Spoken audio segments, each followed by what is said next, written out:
Welcome to ABW Radio Live. Home or away, win or lose, ABW Radio is your place to share Arsenal views. I am your host, Kris, and I'm joined by two fine gentlemen this afternoon. First up, it's my podcasting husband. It's Mr. John Welsh. Afternoon, John. Afternoon, darling. How are you, sweet cheeks? All right? I'm much better now. Much happier. You are. The beard's coming along, mate. It's much improved. I know. Dom's been complaining about it, so I thought I've got to let it grow back out a bit more because I can't disappoint the Aussie. He'll get very upset with me. Well, we all know Dom carries us, so we've got to make sure he's a happy chap. Otherwise, stuff gets done. It's not good. Also, stepping into the breach today, it's a welcome return. First appearance of the season. His appearance fee is not cheap, so we had to get him at short notice. But it's Mr. Ellis Mel. Afternoon, Ellis. Afternoon. Thank you for having me on again. No problem, sir. We were a little bit short of people today, so we scraped the barrel. And no, no, you're very welcome. To return to our hallowed shores. Right, let's jump straight in then, shall we, gents? Ellis, let's start with you. We'll start with the general thoughts on the performance and the victory today. 4-1 win at the KCON Stadium, which sounds really silly. What did you think? I thought we started quite well. We looked quite good on the ball. It was pretty open in the first half. Obviously, got the goal that we needed. Bit worried about Santi at half-time when he had that yellow, and there was another chance when he could have got a second yellow. And obviously he got the Liverpool getting the red, which opened up a bit more for us. It was a bit dodgy at the back, I thought, until, well, obviously after they got their penalty. Got a bit squeaky bum time, but then Alexis put a shot in quite soon after that, and we looked pretty comfortable after that. And then Xhaka obviously put that screamer in, which I wasn't expecting. I nearly missed it. But overall, I thought it was a decent performance. I still think we've got a lot to work on. I was a bit surprised by the lineup as well, but 3 points is 3 points at the end of the day, so you've got to be happy with that. Yeah. So it is all about the 3 points, as the old podcast saying goes. Everything rude, everything. Kris looks like he's got Harley Davidson parked outside. I wish everything rude. I do wish. Afternoon to the chat box, by the way. Thank you as always for joining us, John. What was your thoughts overall then? Because obviously we'll touch on the team in a second, but a couple of surprises once again, but full victory. A weird game. We were comfortable for large sections of it. It's hard to say the scoreline doesn't flatter us because we had so many opportunities, but we wasted so many as well. And it looked like we were going to do that thing of our typical we're 1-0 up, could be 4 or 5. Hull get back into it and start putting a bit of pressure on, and we crumble. And we didn't today. Some interesting decisions from the referee, trying to get used to what I thought was new rules, but apparently not. With the red card for the handball, apparently that's an old rule. I didn't realise that. And then the check thing with the penalty, and why is that a yellow and not a red? And not that I'm complaining, obviously. That's fantastic. That's brilliant for us. It worked in our favour. It was just a very strange game. But I think over the past couple of seasons, our record after away games in Champions League has been pretty poor. So to get 3 points was really good. Hull had a good start to the season, and they looked decent a couple of times, particularly the ginger-haired guy, Klukas, is it, in midfield? Yes, Sam Klukas. Yeah. He looked really, really good. I was very impressed with him. I'll be surprised if he stays at Hull much past this season if he keeps playing like that. He looked very good, decent player. So good result. Line up again, same as Ellis. I was a bit surprised with some of the choices made, but can't ask for more than the 3 points. That's what we really needed today. And I think at the moment, just because we are playing catch up a bit, he's just trying to get results in the bag, and hopefully the sort of more consistent performances will come as we get deeper into the season. Yeah, well said. Let's talk about the lineup then. I'll give you both a section each then. Ellis, I wanted to ask you about the midfield, because a lot of people had some concerns or expressed some surprise that Santi Cazorla and Francis Coquelin were again paired in midfield. Granit Xhaka was on the bench once again. I hear sort of inklings from various different bits and bobs that Xhaka he's just not quite 100% settled into our formation and not quite there. So were you particularly surprised by the Santi-Coq partnership carrying on? Yeah, I was particularly surprised with probably Santi of the two because he's played quite a few games really, and he's not getting any younger, is he? To be honest, so I thought he might get a rest, and maybe Jacques would come in with El Neni, or Xhaka and Koch might pair each other up. But they do seem to have. Well, they used to have that good partnership, didn't they? When they sort of Coquelin came out of nowhere, him and Santi worked quite well. But yeah, I can't say I wasn't surprised when you spend 35 or whatever million on Xhaka. You expect him to really start when he can, and probably be one of the first names on the team sheet. And when he played against Watford, I thought he was one of our standout players of that game. So I've been surprised that he hasn't started a game since then, really. But I suppose you can't complain. Like I said, at the end of the day, it sort of worked. We won the game.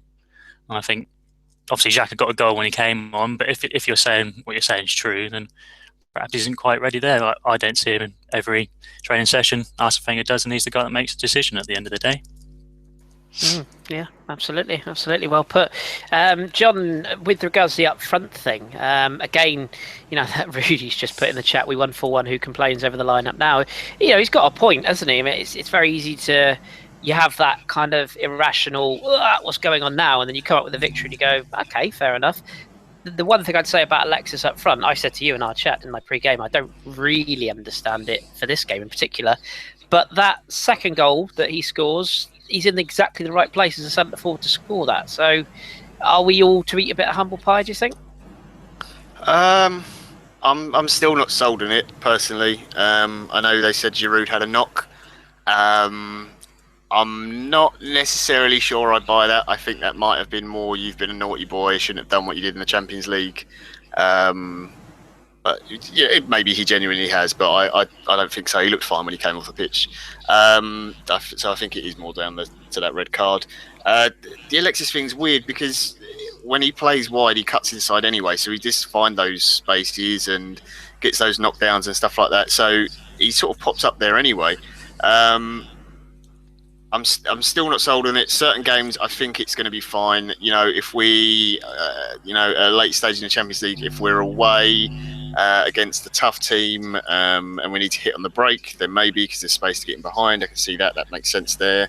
But when you're against the team, when you're away and you're going to have the majority of the possession, the whole we're going to sit deep and try and hit on the counter, I think you need sometimes a target to hit in the box. Obviously, today it didn't matter in the end. It worked, but I don't think.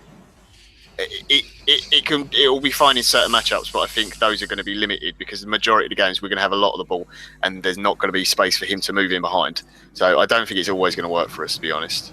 But two goals today. Obviously, like one of them with a bit of luck from the deflection kind of thing that probably should be Iwobi's, but he did the job today. Again, great work ethic, and even in the last 10 minutes when we're cruising 3-1 up and the game's done, he's loses the ball and chasing back to halfway line to win the ball back. So you can't fault Alexis for that. I wonder, just curious on this, it's something I thought about today, funny enough. The Lucas Perez signing, he's very, if you watch a lot of the highlights of him, and I'll confess I've not seen as much as some may have done of Lucas in La Liga, but the bits I have seen and the footage I've had the time to look at, which isn't all just goals, I should stress. I've watched games just watching him generally. His style is actually quite similar to Alexis in that he's played wide for Deportiva as well as through the middle. And the one thing he likes to do is what Thierry used to do, drift wide and come inside and hit shots from all around the box. And I just wonder if maybe Arsene Wenger is trying to help settle Lucas Perez, sort of almost saying to him, this is what we're doing with Alexis, this is what we want to do with you, and almost just sort of training them into being that sort of player that he can have either of those two as a alternative centre forward, as well as having either of those two wide, and maybe it helps him settle a little bit. Do you know what I mean? So like training them together and it's to help Lucas ease in and show like this is what Alexis does for the team, this is what we want you to do for the team. If you're going to be playing up front in certain games, other games you will be playing wide, which is a probably easier thing for him to adapt to in a new league than it is playing through the middle. Possibly, we know he likes to ease players in quite slowly when they come from another league, especially the slightly smaller ones. But he looks like he can handle himself, Perez. A couple of times I've seen him. I was disappointed he didn't come on a bit earlier today. I thought he could have done. To be honest. I thought the and same. had a bit of a run out. So I also wonder if maybe Arsene Wenger is also with Alexis last year. He got bullied out of games a lot. If you look back to last season, I wonder if maybe he's playing in that position to toughen him up a bit, possibly. It's one that will run, isn't it? It's one that will run. Yeah. And bear in mind, of course, last season he was trying the Theo Walcott experiment, which he's clearly abandoned. So maybe he's now trying the Alexis experiment instead. We'll move on anyway. Ellis, before we go into the goals, I just want to talk a little bit about standout performer. I thought on the day for not so much what he did in general, but just his sort of overall game, and that was Mustafi at centre half. I thought he was quietly really good today. Positional play, he seemed to be organising. His partnership with Koscielny is growing. It's quite a mark of the guy that he speaks good English, etc. But he's come in. He looks like he's been there for a while already, doesn't he? Yeah, I think the best thing you can say about a defender is when you think back on the game, if you can't think of him popping up or doing much, then he's generally had quite a good game. If he's had a quiet game, you know he's not doing much wrong, unless obviously he's a fullback, he might be bombing forward and getting assists and stuff. But generally from a centre-back sort of position, if you don't really notice him much of the game, I tend to feel that he's had quite a good one. I'd probably agree with you, he's been very solid in this game. I think the partnership of Santi Cazorla and Coquelin did push forward a bit today, but they did have the option to do that because of the 10 men for Hull. And occasionally Mustafi and Koscielny weren't covered quite well. But I thought as a whole, he's done really well and he's sort of fitted into this team quite well, to be honest. I think a lot of the pressure that we do receive defensively does come from our midfield, not perhaps protecting our centre-backs as best as they could. But yeah, I definitely agree. I think Mustafi had quite a good game. Yeah, we'll definitely come on to the fullbacks and protection and that, because that's something I definitely want to touch on today. John, let's move into the sort of incidents then, and obviously a goal up fairly early on. Alexis has been credited with the goal, I hear. A little bit of sort of confusion. Iwobi's shot flicking in off Alexis into the far corner after some good build-up. Sadly, Cazorla involved. I actually thought Theo Walcott, was it a cross? Was it a shot? I want to say it was a cross. And it was put into an area that caused havoc because the goalkeeper obviously punches it straight out to the feet of Iwobi. And at that stage, we looked fairly comfortable. Are you going to give that goal to Alexis? Are you happy to give that goal to Alexis? I think he'll be arguing to get the goal because you know what he's like. He wants as many as he can get. I don't know. It'd be nice if Iwobi was credited with it just because he's a young player, but I don't think Alexis is that sort of player. I think you saw that with the penalty as well. I wanted to take that, obviously. Yeah, he's just in the right place at the right time. Iwobi, I thought, had a very good game, and up to that point was starting to impose himself a bit more and trying to make more things happen. Obviously, we got a bit fortunate with where the ball fell, but you've got to be in the right place at the right time. And as bad as it was on a few occasions that we had so many men pushed up, it was nice to see that we for once had that many players in the box, because a lot of the time we are guilty of it goes wide and a Walcott or a Iwobi or say Chamberlain goes to cross it and there is either one man or no men. Whereas today there was, Alexis was in there, Iwobi was coming in from wide, Walcott was doing it quite well as well. Santi and Coquelin were pushing in there. So we were throwing a lot more men into the box today, which was really good. But yeah, I hope Iwobi gets it just because he's a young player, and it's just nice to get another goal to your name, isn't it? Helps with confidence, doesn't it? Especially for, as you say, a lad who's making his way. Although confidence doesn't appear to be something Alex Iwobi suffers with too much, based on his Snapchats, etc. Ellis, looking at the penalty and indeed the second goal, we'll rope the two together. The penalty, first of all, a lot of people were saying Santi Cazorla should have taken it. Somebody, I think it was OG put in our group, or it might have been Dom. Or was it you, John? I don't know. One of the three said only Arsenal could have a goal-scoring penalty taker, take the first two, score them, and then change penalty taker. So ironic. That was Carl. Was it Carl? Was it Carl? Right. Yeah. So none of the above then. Well done, me. I get confused. But yeah, what did you make of that incident, Ellis? And obviously the red card as well. Like John says, this new rule or not new rule. I mean, it was a pen, and I think a red's probably right in that circumstance. Yeah, I was a bit shocked. I was watching on a stream, so it wasn't very good. All of a sudden, it just sort of crashed, and then Livermore had a red card, so I didn't actually see him handball it. But on replay, it does look like he puts his his hand in the way. I think in those sorts of situations, a penalty and a red card is sort of like a double whammy. And it's a bit harsh, but if those are the rules, those are the rules. You can't really complain about them too much. So as for the penalty taker Sanchez taking, I don't know how many penalties we've missed recently, but just Arsenal players in general, we don't seem to be very good. I think didn't Xhaka miss one in the Euros, and was Ozil also missed one in the Euros as well? And then Walcott's missed one against Liverpool in the opener, didn't he? And have we missed another one before that? Ozil missed against Napoli, didn't he, a long time ago as well? Yeah. Santi missed one at West Brom, didn't he, last season when his foot gave way? Oh, Santi's missed one. Oh, right, I didn't think he'd missed one, but obviously if he's missed that one, but normally he does score them. So I would have thought Santi should have gone up and taken that, really. But I suppose if you're Sanchez, you just want to score as many goals as you can. And who's Santi to go and tell Sanchez no? I think Sanchez should get a bit angry and probably have a go in Chilean or something. But I don't know. Who is it? Who was it that handled it when it was handled? Who was it had the shot? Was it Alexis had the shot?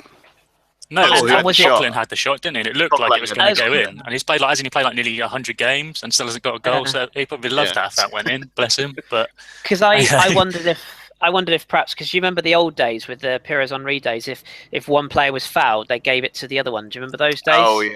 Coughlin who had the shot. I think it was the one time he hit a volley properly in the entire game. Yeah, he did try a few times. It did make me laugh though how the Hull fans were chanting "Same old Arsenal always cheating" when their players just handballed it to stop a goal going in, and Mbakani's been fouled and is rolling around all over the place. Like, in fairness, in Hull they do often share one brain cell. It's difficult to communicate all at once. That should go down nicely in Hull. That's alienated me from ever going there. Never mind. Not a shame. Yeah, just sticking with you for that second goal. Then at half time, obviously 1-0 up and fairly comfortable. I don't think we were under too much pressure once we'd gone in front. And then Theo Walcott decided to sort of pop up for 5 minutes, and it's a good goal. I thought. I have to say the interchange. It was a very Walcottian finish in that he did the right thing by clipping it, but only sort of just smuggled it in rather than being completely clinical. But good build up and decent finish. Credit where credit's due. I mean, all Theo can do is put the performances in, and it's a good goal. Yeah, I didn't think it was a particularly great performance from Theo Walcott in general today, but he got the goal, so he'll be happy with that probably.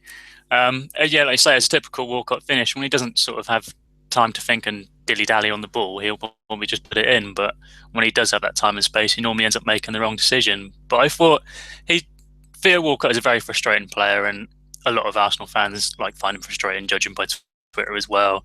Like today, there's a couple of times when when he used at players, he was good. I wouldn't mind it if he turned over the ball if he was just trying to run at players. I think I don't remember if it was the second half or the first half. There was a time when Hull was attacking us and he picked up the ball sort of top end of our half going into Hull's half, and he had so much space to run into, and he just sort of stopped for a bit and just waited for everyone else to catch up with him instead of just running past the player.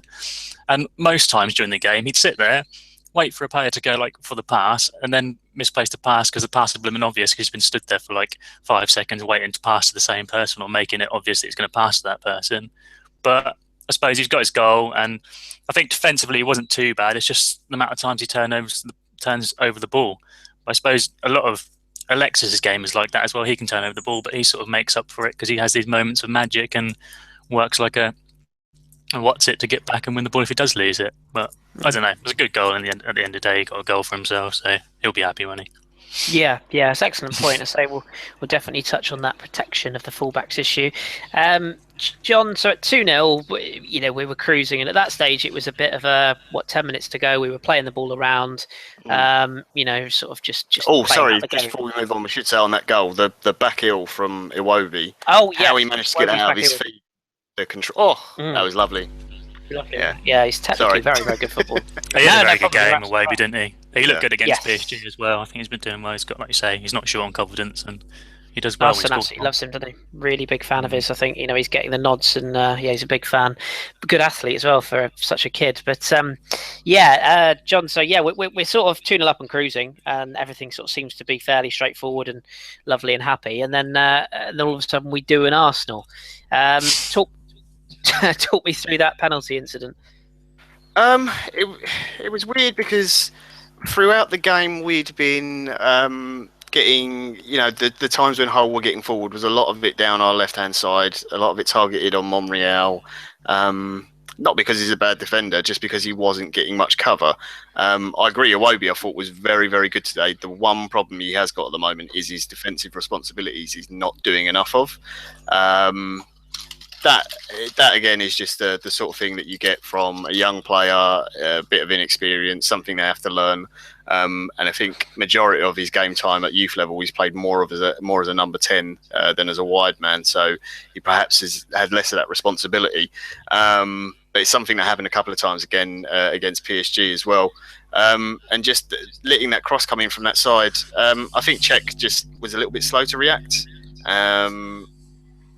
There's no doubt it was a penalty. The confusion I have on the rule in regards to their penalty and ours and whatever, like both of them were penalties. I know he pushed the ball away from goal, but surely that's still denying a clear goal scoring opportunity. But Czech only gets a yellow card and Liverpool gets a red. Now, obviously, it's great for us. That's fine. I'm not going to complain because they went down to 10 men. It, in theory, made the game easier for us, and Czech didn't get sent off, which is good. But it seems unfair because, I mean, if that was roles reversed and we'd won our penalty the other way around and, vice versa, we'd be screaming our heads off saying, why has our player been sent off and theirs hasn't? So it seems to be some inconsistency in the rule. It's very weird to me. And also I think, like Ellis said, it seems like a bit of a double punishment. You've already given the opposition a penalty. Do you really need to send a player off as well? It's like double punishment. I don't know. Perhaps it seems a little bit unsporting. It's very weird. Sorry, perhaps he didn't get sent off because when I was watching the game, he sort of hesitated a bit, the referee, and maybe he's been told by someone else that he has made contact, and that's the linesman was the linesman was the man that called it because the ref let play on because he obviously wasn't sure, and they're supposed to if they're not 100%, then they don't give it, but the linesman obviously saw it, and then he was the one who I think they do use the earpieces, don't they? And he notified him. But yeah, it just seems like a strange rule. I mean, today it worked out perfectly for us. It's great for us, but it's one of those horrible ones where I wouldn't want to be on the receiving end of it because if I was a Hull fan, I'd be probably kind of a bit annoyed for getting penalty. Both teams getting a penalty, but one team gets a player sent off and the other doesn't. Very strange. But yeah, I don't think there's any argument on it. But yeah, that was the one issue we had all day was leaking crosses down that side of our flank, and I think that was the one fault of not just Iwobi. But he should be back helping Monreal. But I think the one problem we had in today's game with Coquelin pushing forward so much was that he wasn't there to cover the fullbacks. Like you saw a lot last season, he was obviously normally the deepest man of the midfield, and he would be running pitch width most of the game, covering whatever fullback needed that help. Because obviously we do leave a lot of space at the back. That's one thing. That was definitely the issue. I wanted to bring up that, as you say, the protection. It's great for Iwobi to be free spirit and enjoys football, and you want to see young players do well and get game time, etc. But like you say, there's a defensive responsibility that you've got to do, full stop, if you're going to play at this level, and that's something that I think needs to be pushed for sure. Just before I come to you next, Ellis, for the next question, I'm just wondering if you could do something for me. Could you just say your feeble skills are no match for the power of the dark side for me? Because you do look a little bit like the Emperor in the dark there. Right you are? Your feeble skills. Is that better? Yeah, that's much better. Thank you. I do can put sort dark of hood if you want. I can't shoot lightning from my fingers though, so I think that's a struggle. That's a gimmick we need to get. We need to create this character. It needs to come forward. Yeah, less said about people with boxes on their heads. Let's talk about the fourth goal, which ultimately sort of wrapped the game up. I mean, it was at that stage we were comfortable. In fact, actually, we haven't even talked about Alexis's third goal, have we? Thinking about it. Bring that? No, you didn't bring that up. So we'll talk about both goals in isolation because I know, John, you want a bit of it. So we'll start with Alexis's goal, Ellis. To make it 3-1, that was so key to get it straight after the Snodgrass goal because obviously they had a bit of momentum then. The crowd was up, instantly silenced them. Again, as we said in the intro, good finish after sort of the ball falling to them in the right place after, I think it was Walcott's shot, wasn't it? It was blocked. And then I must admit, I thought he put it over at first because he got his laces right through it. But decent finish in that position for such a quick turnaround, so to speak, on the goal.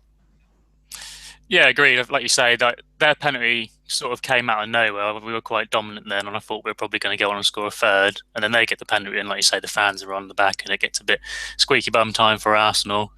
And then I think Walcott did quite well to get onto the ball originally to make the shot, and then force keeping to save. And then, like you said, Sanchez was fortunate to be in the right place at the right time, but that's what you want from a good forward, to be in those positions. And he did put it quite high into the net, but there was a couple of Hull players on the line as well, so really probably had to put it in that area, otherwise the Hull player might have got to it. So I thought it was quite a good composed finish. He took the touch, brought it around, and then popped it into the place where he was going to score the goal. So I thought he definitely settled everyone's nerves then, and then going back to 2 goals up, it was a bit more of a comfortable affair and a bit better for people's hearts, for the Arsenal fans' hearts anyway. Yeah, too right. And before John waxes lyrical, your thoughts on Granite's Thunder Bastard, because that stayed hit, didn't it? 30 odd or 32, 33 yards, and he just looked at it and thought, why not? And just put his foot through it, and my word, that was some finish, wasn't it? Yeah, I'll admit I've never really heard of Xhaka. Obviously, John, being watching Mönchengladbach a lot, would probably know better than me. So I've never really seen him take a shot. I knew he had that in his locker, but that was a proper good hit. And as you could see, Jakupovic, can't say his name, Jakupovic? I did it, Danny, sorry. Yeah, that'll do. Anyway, the whole keeper, when he went to save it, you could see it swerving in the air and he weren't getting there. And that was, to be honest, I almost sort of missed it. I saw Xhaka on the ball and just thought I was just going to probably pass it on to someone else, and then lines up for the shot, and it was in the top right. And I was like, whoa, bloody hell. Good, he's got a good shot on him. Yeah, absolutely. And John, go for gold. You've obviously seen Granit do this quite a few times for Gladbach. He is renowned for having... Do you know what it reminds me of? Do you remember... You're roughly the same age as me. Do you remember Jorg Alberts, the Rangers guy? Was nicknamed the Hammer. Yeah. Reminds me, the way he strikes the ball of him, it's just head down, it's all just pure belt, isn't it? There's no, don't get me wrong, it's not just a hit and hope. There's sense in where he's hitting the ball, but he's got such a clean hit from distance, hasn't he? He hasn't, I can't remember how many goals he's got. It's not very many. And quite a few of his goals for Gladbach were from headers, from like set pieces, obviously, because of his size and how big he is. But when he hit them, they really did stay hit. Don't get me wrong, sometimes he'd hit them and he's killed a small child somewhere in the stand. That happened plenty of times as well. But if he's got given a little bit of space and time, he really can hit them. He's quite good on a free kick as well, actually. He's not too bad at that. Obviously at Gladbach there was other players like Raphael and Thorgan Hazard, Edin's brother, and those kind of players who were more sort of the flair ones who'd get highlighted for that kind of thing. But yeah, it's something he's got in his locker. I don't know how consistently he'll get to do it. Maybe he'll get told off, and maybe that's why he hasn't been playing, because he's been doing it in training too much. And we know Arsene doesn't like shooting from distance. So maybe you get fined a week wages for doing that kind of thing. But yeah, just a great hit. And sometimes it is nice to see a player, because we saw it on Nenny when he came into the team. He did that a couple of times as well, when he sort of looks around and okay, there's no pass on, no one's really moving for me, it's opened up, no one's closed me down, why not just absolutely have one. And it's a shame you don't get to see those sort of goals as often. At least Arsenal players get scoring those kind of goals anyway.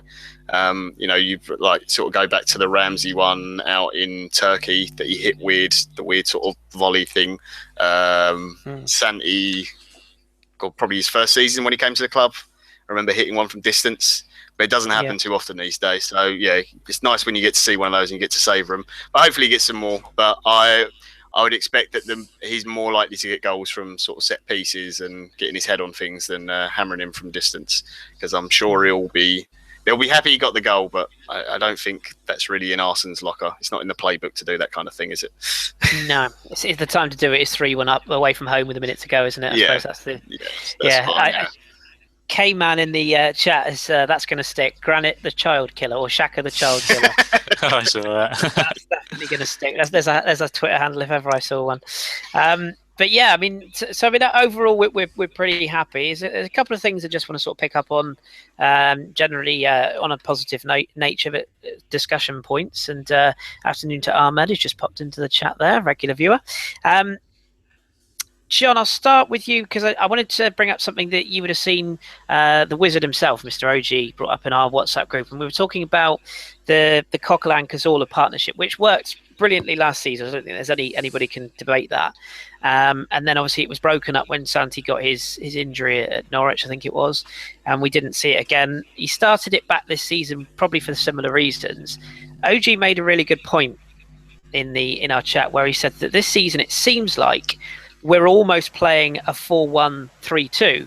Sorry, a 4-1-4-1 kind of system again, where we're pushing the two kind of number 10s forward rather than two holders sitting constantly, because Santi used to play deeper. We seem to be pushing Santi level with Ozil now and having those two playmakers. Do you think, A, that's just because we've got Alexis up front at the moment and it'll change when Giroud's back in the team? Or do you think that's a genuine movement, as OG suggested, to push Santi further forward and create more from that number 10 position? I think at the moment it suits because we've got Alexis in the side up front. Having two players of that quality, you can see a pass, and Alexis with decent movement that he's got up front means that if a team does try and crowd out Ozil, then you've got Santi who can hit the pass instead, and who can find himself in a bit of space. You've also got the fact that Iwobi is playing a lot more now, and he does tend to drift in, and he likes that sort of central spot as well. So I think it's just a case of who's playing up front. I don't think it works I don't think that sort of formation will work with Giroud up top, and I would expect us to change to a 4-2-3-1. But also I think it's just generally the personnel in the team, like that system with Xhaka. I mean, it could work, but it's not one that I would do. Personally, I prefer the two, and I'd like to see Xhaka and Santi play together in a couple of games. El Neni, I think, as well, definitely deserves a chance. He's kind of been forgotten in the team. It was really good last season when he came in. The worrying thing about that formation is the fact that Coquelin was pushing forward so much today. It was good because obviously it was opening up space and everything, but when you get when we were getting hit on the counter, our fullbacks have absolutely no cover, and we do leave space at the back. So I know Hull didn't exploit it to the fullest today, but Abel Hernandez is a quick player. Snodgrass is a very good tricky player. Klukas, who we already talked about, was very good today and was hitting some really good passes. And against a better team, I think that kind of system will get punished a lot easier. We saw it like in the PSG game. They got in behind so many times. Obviously, a much better quality team, but thankfully Cavani had what you would consider a normal day at the office, Kris, for us. So it didn't matter too much. But yeah, I prefer the 4-2-3-1. I just think it's a bit more stable. It helps the fullbacks more.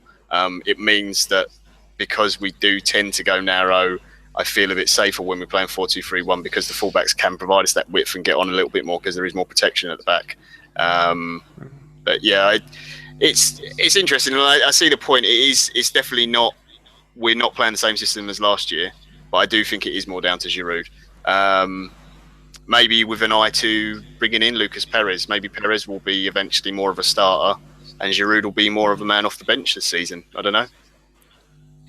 Yeah, that's definitely something that could be possible this season. I think you're right. It's something kind of a work in progress. The other area that I wanted to bring up with yourself, Ellis, we've talked about this on the show a couple of times already with the other guests. I want to get your point of view on it. Are you at all concerned about our fullbacks? And when I say concerned, don't get it wrong, I don't think either did anything particularly wrong today. Sorry, I thought I just screamed on the stream then I realised I was muted. Hazard just scored. Yeah. Glad back, not Chelsea. It's fine. I was going to say. It's the nice one. Carry on. Yeah, thank you. Threw me there for a minute. Yeah, is it something that worries you, Ellis? I mean, obviously Hector Bellerin, hasn't been at his electric best yet, but it's early days. There's no rush. And Nacho Monreal, a few people have already sort of not pointed the finger, but have just sort of said he's maybe not at the level he was last season. we should stress we're 6 games into a season. Is a long way to go. But do you have any concerns personally about where the fullbacks are and what's going on? Because we have got 2 very, very good backups in reserve now in Gibbs and of course Debussy still around. I don't think I particularly got much concern about Hector. I think for both of them really, the issue is the 2 guys that's in front of them. John touched on it earlier with Iwobi and how he's a bit young, a bit inexperienced. He doesn't quite cover back as well as he should. And then I also said about Walcott and how much he sort of turns over possession. He does seem to try and track back, but I don't know what it is about Walcott. It just doesn't seem quite defensively. He tries, but it's not really good enough at the end of the day. So I think really it's the protection that they're not receiving from their wingers and they're not getting the help there. And to be fair, like you said, we're 5-6 games into the season, and those 2 wingers haven't been the same wingers for those 5 or 6 games. Been chopping and changing, having different players in front of them. So it's probably hard for them to sort of get the balance right and get a partnership with anyone. I think perhaps if we had Ramsey fit, it might be a choice to play him on the right instead of Walcott because he offers a bit more protection than Walcott does. And maybe with Iwobi being young, it's something you can coach. But I think out of the 2, I'd be more worried about Nacho. He hasn't been like last season. He was a quality player. He's like I said about defenders. He didn't really stick out that much. He didn't really do much wrong, and he was one of our most consistent players. Sort of, if you're going to rate a player out of 10, I'd say for every game he was at least a 7, and he just played quite well. But start of this season, he's looked a bit. Crosses coming in a bit too much, and I think he's been liable of doing that in the past as well, but it's not been noticed as much.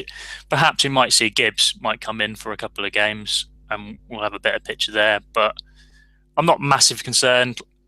It's too really early to say anything in my opinion, so we'll just have to watch this space really and see what happens with the guys, but I'm not too concerned.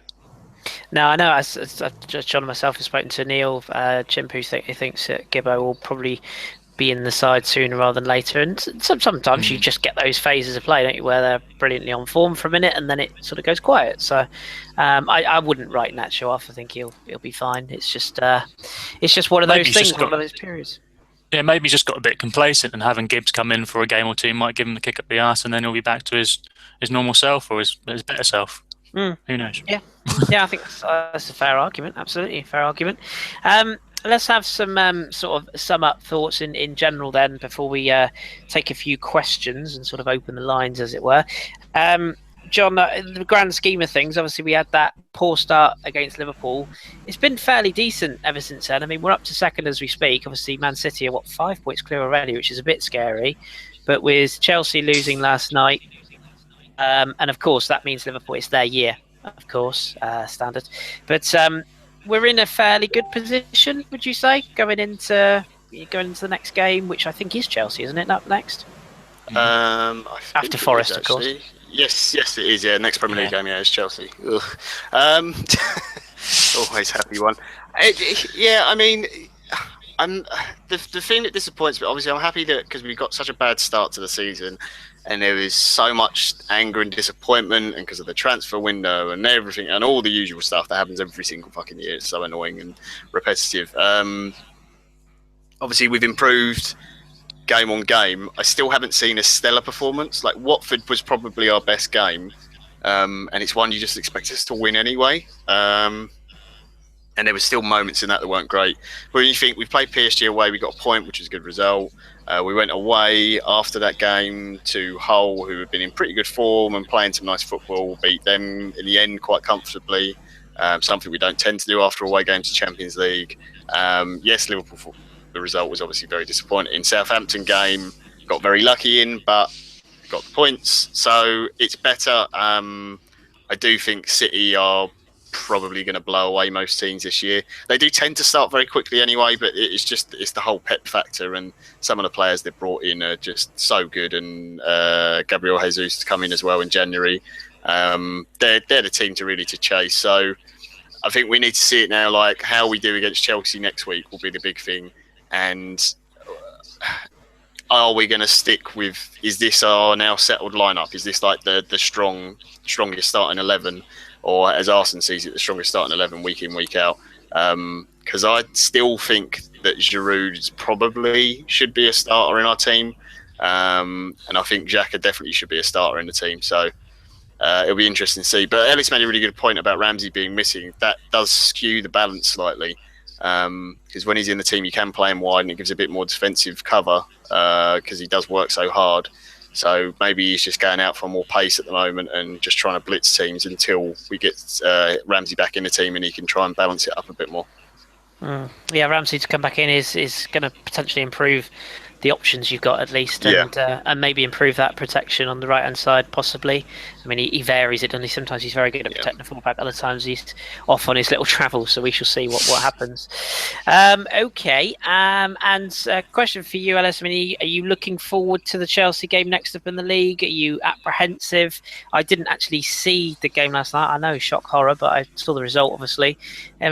Anything worry you about them? I mean, Conte's a very good manager, and it's Chelsea, but surely there's a good chance we can get the points off them this time.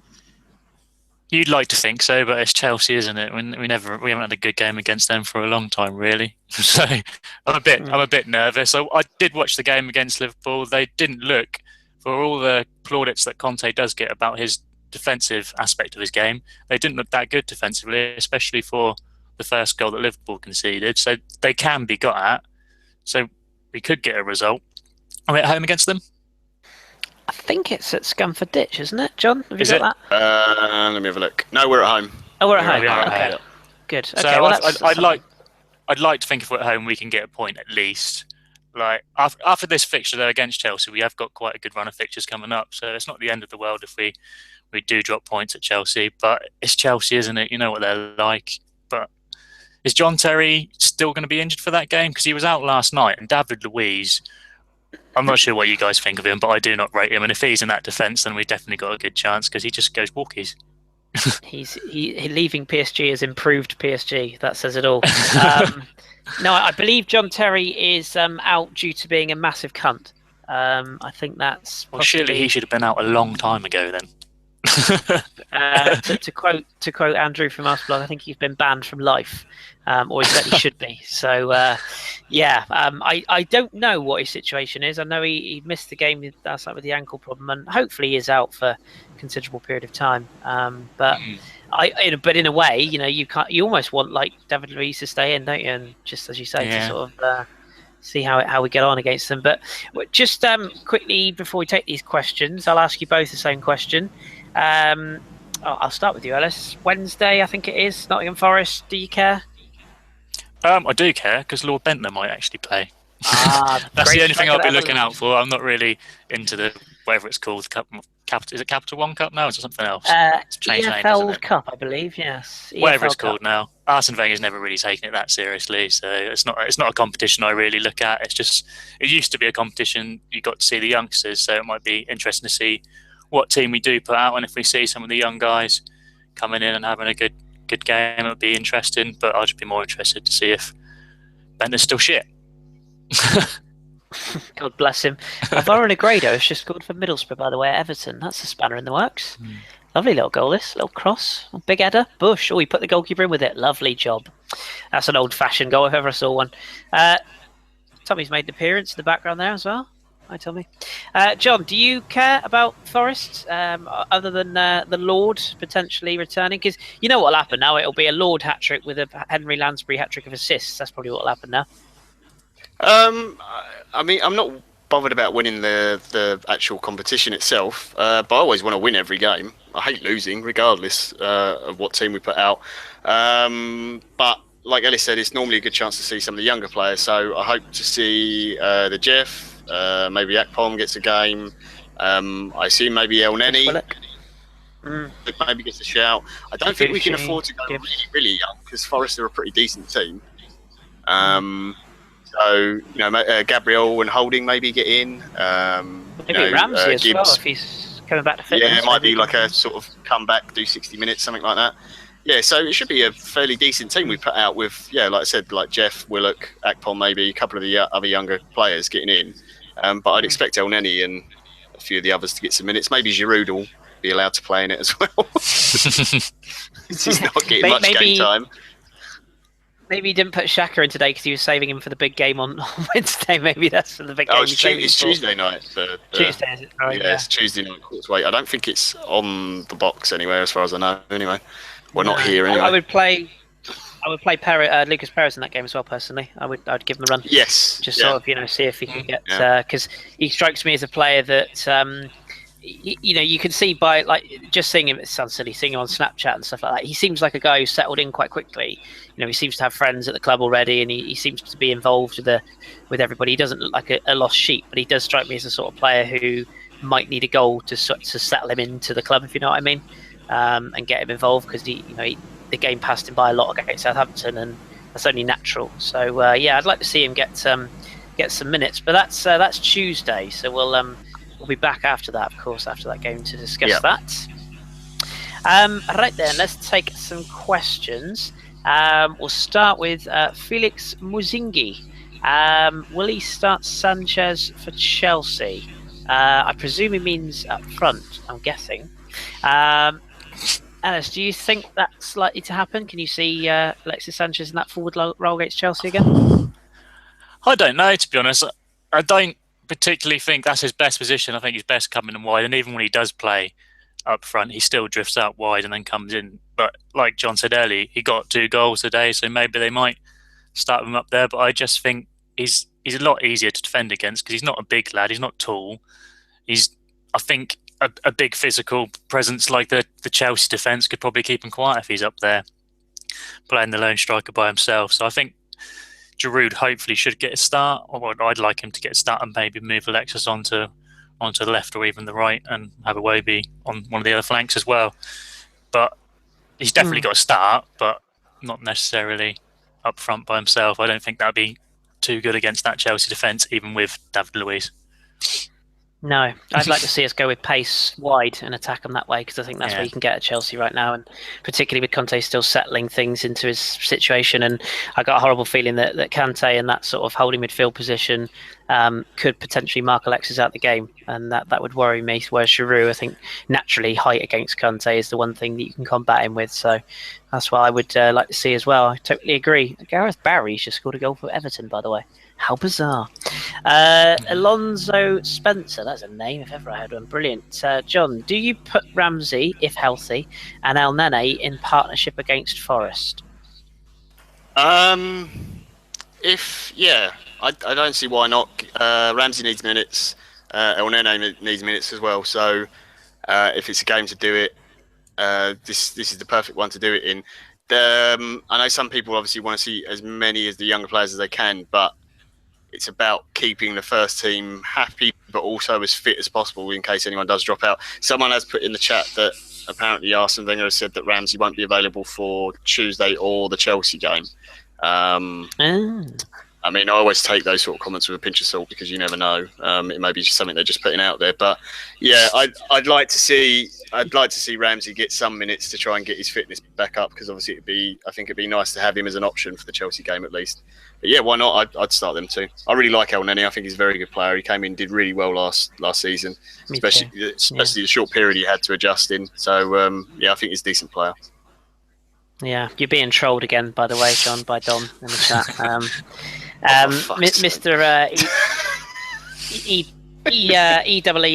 ERRE has also mentioned Christian Bielik and, of course, Gideon Zelam.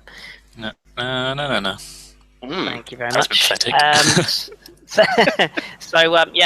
Maybe they might get games. I could see Bielik at centre half, actually, to be honest. I could see that with Gabriel potentially. Or Holding, depending on whether Gabriel's fitness. So, yeah, be interesting. Okay. Brilliant question from our good friend Jimmy there, John. Who's going to be tasked with ensuring Bentner doesn't try and shag the team coach? Superb. Great work, Jimmy. Like that. Josh is trolling Ellis as well. Good work, Josh. Well done. And here is his question. Do you think Wenger is holding back at the beginning of the season to try and mitigate the issues we seem to have in Christmas until March? That's a really good question, that, actually, Josh. Ellis, do you think there's something in that? Do you think Arsene's trying to change this slump we seem to have, which usually seems to come in November? Is he trying to move things around a bit, do you think? No, that's a stupid question from a stupid person. No, I don't know. Possibly, yeah. That is definitely an issue at that time of year. Maybe he's just trying to. I don't know. I don't know. I don't know what the manager goes through his mind. He does some bizarre things, in my opinion. So I couldn't really speculate, to be honest. Possibly not. That's not a very good answer, I know. No, I mean it's a great question, but the truth is we probably will never know. That's the thing, isn't it? It's one of those really good questions, but yeah, it's hard to actually know the answer to it. This one's for you, John. Ahmed, our friend Ahmed Saeed. Czech or Ospina for the cups now? I don't think either of them will play Forest. I think it'll be Martinez. Do you agree? Yeah, probably. I think from everything that happened with the Champions League and Ospina being in, and he had a very good game, but I thought it should have been Czech and blah blah blah, and everyone's sort of talked about that already. It sounded like the fact Arsene basically managed to convince him to stay by saying to him, "You get the Champions League, and Czech has the Premier League," and it seems like both of them have agreed to that, and they seem quite happy with that, and that was part of why he stayed at the club and didn't go in the end. So I think FA Cup is up for debate over one of the two of them. I think you might see a bit more flexibility over both of them playing some games for that. But for this year, I guess Martinez gets some game time because it's the only time he's really going to get played other than for the is it under 23s now? Or whatever reserve league is called reserve these league, days. Yeah. So I reckon it'll be Martinez, but FA Cup I'm not sure. I already don't know who it'll be. It'll be one of Czech or Ospina, but I'm not sure which one. No, it'd be interesting to see that, actually. Interesting choice. And Marble Halls TV asked us the same. Do you agree with the plan to rotate Czech and Ospina for the Champions League? Do you believe there is such a plan?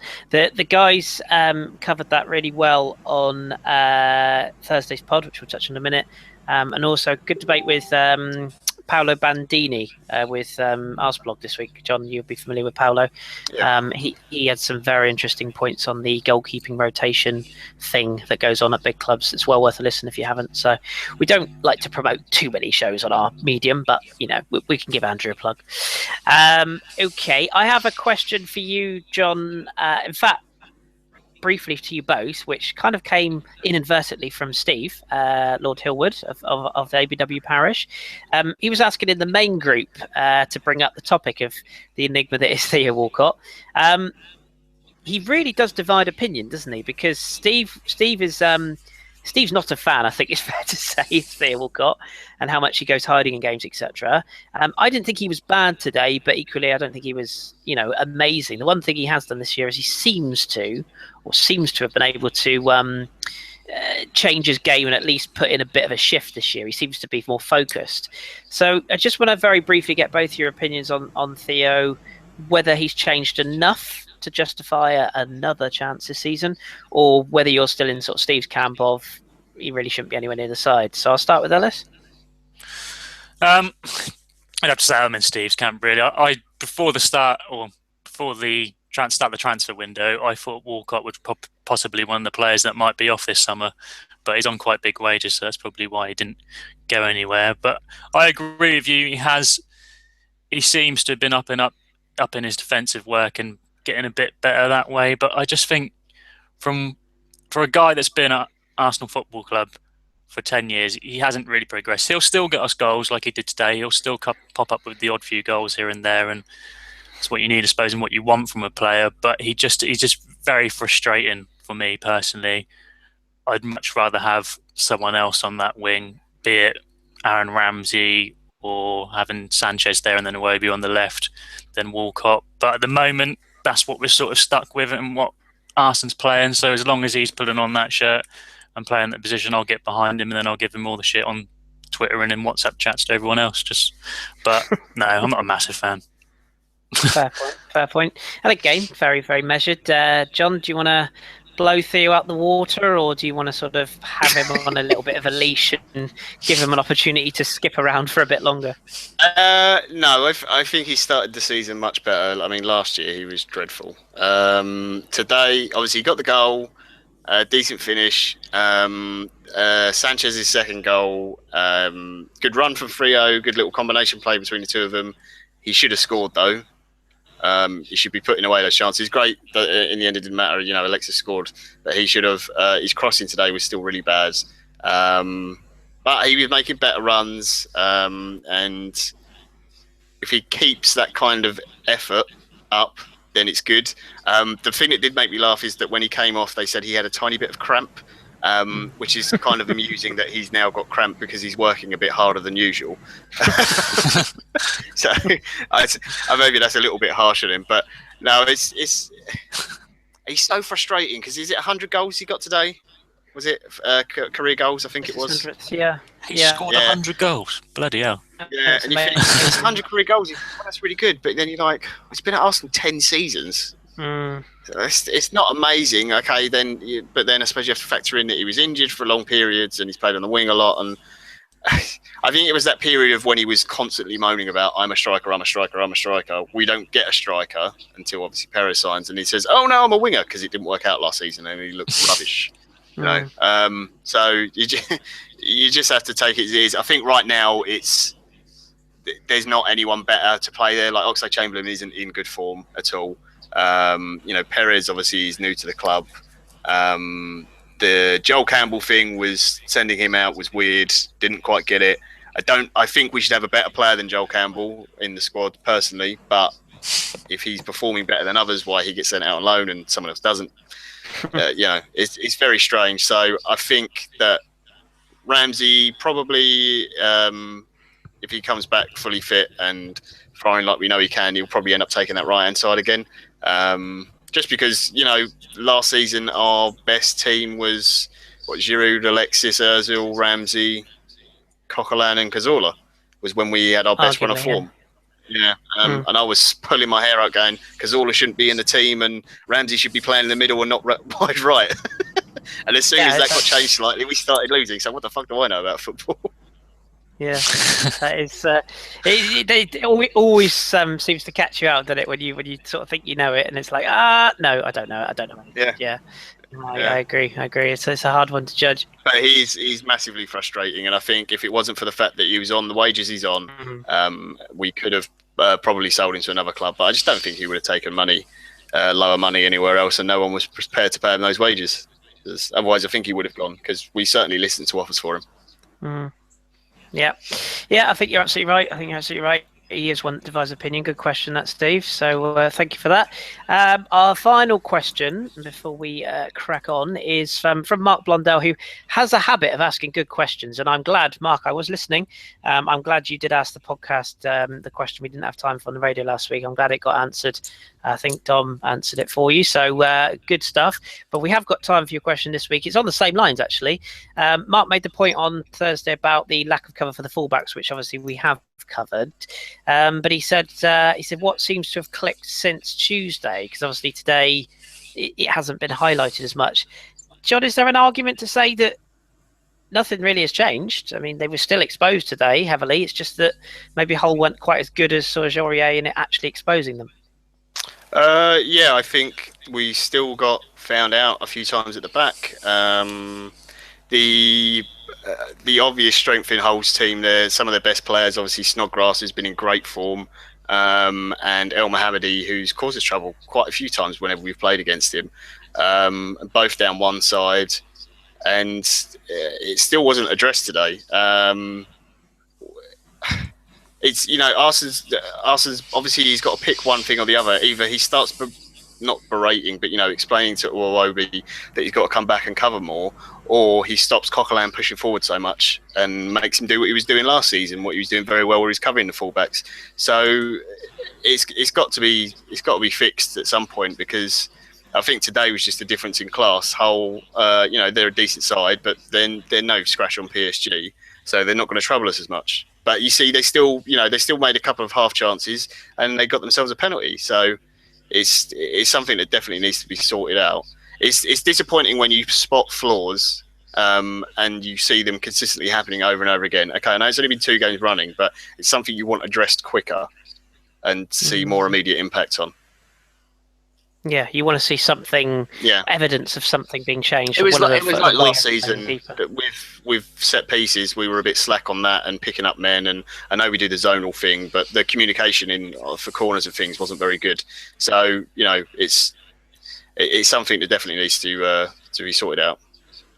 When you're managing a team at whatever level, whether it's the level I manage at or if it's at the very top level, the one thing it winds you up more than anything else is when you concede goals or make mistakes that you've done before, like that you do the same mistakes over and over again. Yeah, that's like the worst as a manager. It's just the most frustrating thing in the world because you see that mistake and you train your players, you coach your players in midweek, and you say, right, we don't concede, like for example in my team, corners always our weakness, and you see people and you teach them touch tight for 20, 30, 40 minutes solid drills, and they get it right, and then it comes to match day and they're all loose again. It's like, come on, like, why can you not learn? And I think that happens at the top level, or it seems to as well, because surely they must coach key areas, and sometimes they just don't improve. So it is a bit of a weird one, isn't it? Bit of an enigma, but still. Okay, right, I think we'll kind of draw a line under today's show there. If you have enjoyed our show, thank you, first of all, and do give us a little thumbs uppy jobby down there on the technical side. Just give us a thumbs up. If you really don't like us, then just tell us, and we'll politely respond to you. Honestly, I promise we will be polite. But no, if you do like our show, give us a thumbs up and do subscribe. For those of you that don't know, because we don't mention this very often, these shows are uploaded in an audio format on iTunes a couple of hours after we've done them, basically when Danny can be bothered to get out of bed, because he's probably, in fact, I haven't heard from him, John. Have you heard from him today? He's probably slept through the game again, hasn't he, I would imagine? I assume he's still in bed because he hasn't popped up once in the chat. I haven't seen him he hasn't appeared on my phone either to berate me because I forgot to put in my prediction today, so I get 0 points. That was stupid of me. Yeah, thanks, Granite Shaka, for ruining my 3-1 prediction. I would have had 3 predictions in a row. So cheers for that, Granite, you tosser. So when Danny is alive and well, I'm sure he'll upload this to iTunes. So if you don't already, give us a subscription or subscribe, at iTunes. Other plugs, we've got the podcast from Thursday, which is out now with Chaz Newkey Burton, who's an excellent guest, really top bloke. He's done quite a lot of pods, tells a brilliant story about the time he had to follow Dennis Bergkamp round for a living and drunk dialed him. Yes, you heard that right. He drunk dialed Dennis Bergkamp. So do give that a listen. Dom naturally carries the show. Jason, Danny and Gimli and Jeff also fill in. But obviously it is all about Dom. So do give that a listen. And we'll be back, of course, with the pod next week, as well as the radio show on Tuesday. And just because I can, I'll plug another little podcast that myself and John are involved in. If you like European football, or indeed a review of all the other teams as well as Arsenal, myself and John are part of the Football Hipsters podcast, which you can subscribe to as well. And we're at the FH Pod. It's myself, John, Tom, and Drew, and we talk about football basically. And Ross, of course, yeah. Who was our Southampton fan on the radio show the other week? Yes, the guest from last week, Ross, does the show with me on a Sunday night where we talk about the English games, and then myself, John, and Tom do the show on the Monday where we review the weekend's action across Europe. So, if you like us talking about football, give us a listen and see if you enjoy it. But that's it for the plugs. Thank you once again, Ellis, for stepping in at short notice, sir. I do appreciate that. That's all right. Thank you for having me. It's been a pleasure. Always a pleasure, sir. I'm sure you'll be back at some point, so I'm sure you'll be back on our screens again. And John, well, I mean, it's been emotional, mate. You know, I've missed you. It's been at least a day since we've last spoken, so you know. Yeah, it's going to be weird when we eventually live together, but still be always in separate rooms. It's just just to keep that parity up. Keep the distance. You'll be on the Xbox, I'll be on the PlayStation kind of relationship, isn't it? Yeah, but no, thank you as ever for coming on, mate. I do appreciate it. And Everton have just gone 2-1 up, so we'll leave you on that thought. If you've got Seamus Coleman in your dream team, there's some points for you. Ooh, right. We have been ABW Radio Live. Thank you very, very much for joining us. We do appreciate it. We'll be back after Forest on Tuesday. Until then, keep it Arsenal. Enjoy your football. And we'll speak to you very soon. Cheerio for now.